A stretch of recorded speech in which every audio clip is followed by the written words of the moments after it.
صبح صادق کے دھندلکے میں، روشن اور گرم دوپہر میں، سرمائی سرمائی شام میں، اور پھر رات کی تاریکی میں روزانہ دنیا کے گوشے گوشے میں ایک آواز بلند ہوتی ہے۔ یہ آواز 14 صدیوں سے اسی تسلسل کے ساتھ بلند ہو رہی ہے۔ ہر دور میں اس آواز نے یکساں کلمات ادا کیے ہیں۔ یہ کلمات اس دین کے ماننے والوں کا سرمایہ افتخار ہیں جسے لے کر ایک نبی صلی اللہ علیہ وآلہ وسلم فاران کی سرزمین پر اترا۔ ان کلمات میں وہ رعب و جلال ہے جو بڑے بڑے جابروں کے دلوں کو اسیر کر لیتا ہے۔ اللہ سب سے بڑا ہے، اللہ سب سے بڑا ہے۔ روئے زمین پر سب سے پہلے ان کلمات کو بلند کرنے کی سعادت جس شخص کے حصے میں آئی وہ نہ تو بے حد دولت مند تھے، نہ ہی بہت با اثر، نہ ہی ان کے حسن و جمال نے لوگوں کو متوجہ کیا تھا، بلکہ وہ ایک حبشی النسل غلام تھے جن کی رنگت سیاہ تھی، آنکھیں سرخ اور ہونٹ موٹے تھے، لیکن ان کا دل نہایت حسین تھا۔ یہ غلام جنہیں اللہ تعالیٰ نے عزت و شہرت کی بلندیوں پر فائز کیا، حضرت بلال رضی اللہ تعالیٰ عنہ بن رباح تھے۔ آپ رضی اللہ تعالیٰ عنہ کو نہ صرف دنیا کے پہلے مؤذن ہونے کا اعزاز حاصل ہے بلکہ آپ حضور صلی اللہ علیہ وآلہ وسلم کے خادم خاص بھی تھے۔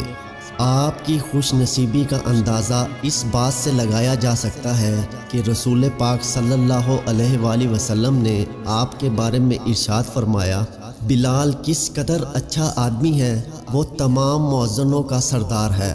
حضرت بلال رضی اللہ تعالیٰ عنہ کی کنیت ابو عبداللہ تھی، والد کا نام رباح اور والدہ کا نام امامہ تھا۔ آپ حبشی نژاد غلام تھے۔ آپ مکہ میں پیدا ہوئے۔ آپ کی پرورش قریش کے مشہور قبیلے بنو جماح میں ہوئی۔ یہ عجیب اتفاق ہے کہ رسول اللہ صلی اللہ علیہ وآلہ وسلم کے 3 مؤذنوں بلال رضی اللہ تعالیٰ عنہ، ابو مقدورہ رضی اللہ تعالیٰ عنہ اور عمرہ رضی اللہ تعالیٰ عنہ ابن کلثوم نے مکے کے اسی قبیلے میں پرورش پائی۔ حضرت بلال حبشی مسجد نبوی صلی اللہ علیہ وآلہ وسلم کے ہمیشہ مؤذن رہے۔ شروع میں وہ ایک کافر امیہ بن خلف کے غلام تھے۔ حضرت ابو بکر صدیق رضی اللہ تعالیٰ عنہ نے انہیں خرید کر آزاد کر دیا۔ اسلام لانے کے بعد انہیں طرح طرح کی تکلیفیں دی جاتی تھیں۔ امیہ بن خلف جو مسلمانوں کا سخت دشمن تھا، ان کو سخت گرمی میں دوپہر کے وقت تپتی ہوئی ریت پر لٹا کر ان کے سینے پر پتھر کی بڑی سیل رکھ دیتا تھا تاکہ وہ حرکت نہ کر سکیں، مگر وہ اس حالت میں بھی احد احد کہتے تھے۔ انہیں مکہ کے لڑکوں کے حوالے کر دیا جاتا تاکہ وہ ان کو گلی کوچوں میں چکر دیتے پھریں اور یہ تھے کہ اللہ ایک ہے کی صدا لگاتے۔ انہیں اس کا یہ صلہ ملا کہ حضور اکرم صلی اللہ علیہ وآلہ وسلم کے دربار میں مؤذن بنے اور سفر خضر میں ہمیشہ اذان کی خدمت ان کے سپرد ہوئی۔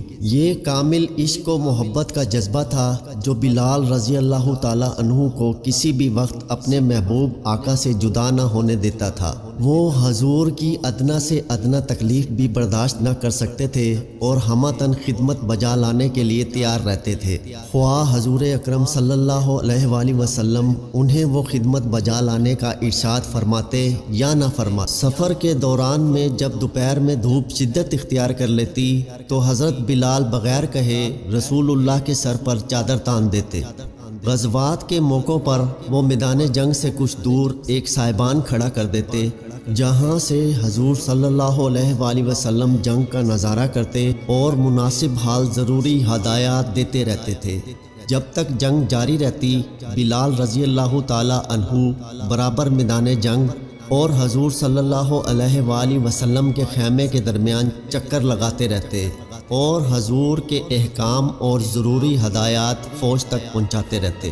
جب رسول اللہ فاتحانہ شان سے مکہ میں داخل ہوئے تو آپ صلی اللہ علیہ وآلہ وسلم نے بلال رضی اللہ تعالیٰ عنہ کو حکم دیا کہ وہ کعبہ کی چھت پر کھڑے ہو کر اذان دیں۔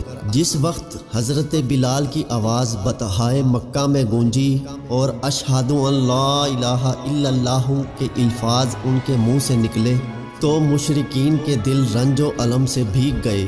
ایک دفعہ عالم کشف میں رسول اللہ صلی اللہ علیہ وآلہ وسلم کو جنت کا نظارہ دکھایا گیا اور آپ نے اپنے آگے حضرت بلال کے قدموں کی آواز سنی۔ نماز کے بعد آپ نے پوچھا، بلال تمہیں اپنے کس عمل کے نتیجے میں سب سے زیادہ ثواب ملنے کی امید ہے؟ کیونکہ میں نے جنت میں تمہارے قدموں کی آواز اپنے آگے سنی ہے۔ حضرت بلال کی کسر نفسی دیکھیں کہ اس وقت نہ انہوں نے اپنے زہد و قناعت کا ذکر کیا، نہ جہاد فی سبیل اللہ کا، نہ ان تکالیف و مصائب کا جو آپ کو راہ حق میں اٹھانی پڑیں اور جنہیں آپ نے بڑے صبر و استقلال سے برداشت کیا، اور نہ ہی اپنی اطاعت و فرما برداری کا، بلکہ صرف یہ کہا، میں نے اسلام کے دوران کوئی ایسا غیر معمولی عمل نہیں کیا جس کی بنا پر میں بارگاہ خدا سے خاص ثواب کا مستحق ٹھہرایا جاؤں۔ البتہ اتنا ضروری ہے کہ میں ہر وضو کے بعد 2 رکعت نفل پڑھ لیتا ہوں۔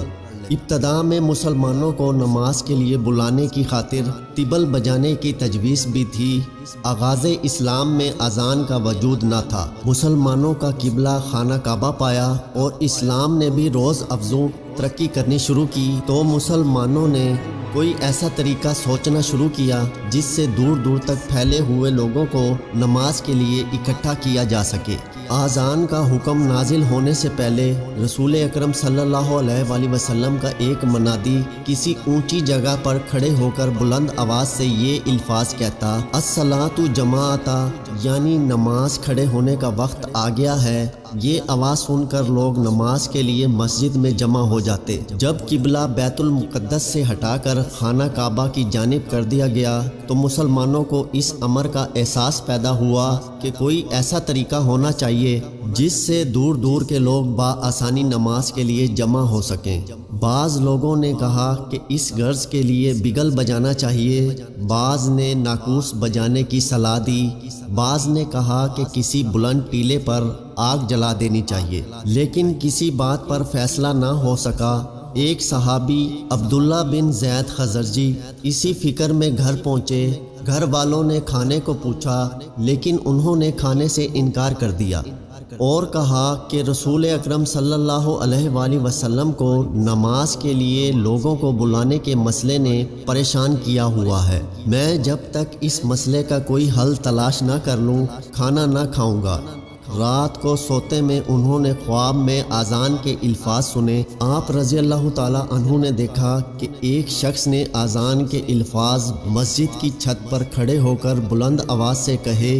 یہ الفاظ کہہ کر وہ کچھ دیر کے لیے بیٹھ گیا اور پھر کھڑے ہو کر نماز کی اقامت کی جو انہی الفاظ پر مشتمل تھی جن الفاظ میں اذان دی گئی تھی۔ عبداللہ بن زید بیدار ہوتے ہی حضور صلی اللہ علیہ وآلہ وسلم کی خدمت میں حاضر ہوئے اور رات والا واقعہ حضور کے گوش گزار کر دیا۔ آپ صلی اللہ علیہ وآلہ وسلم نے فرمایا، تم بلال رضی اللہ تعالی عنہ کے پاس جا کر انہیں یہ الفاظ یاد کرا دو اور انہیں کہو کہ وہ ہر نماز کے بعد بآواز بلند یہ الفاظ دہرایا کریں۔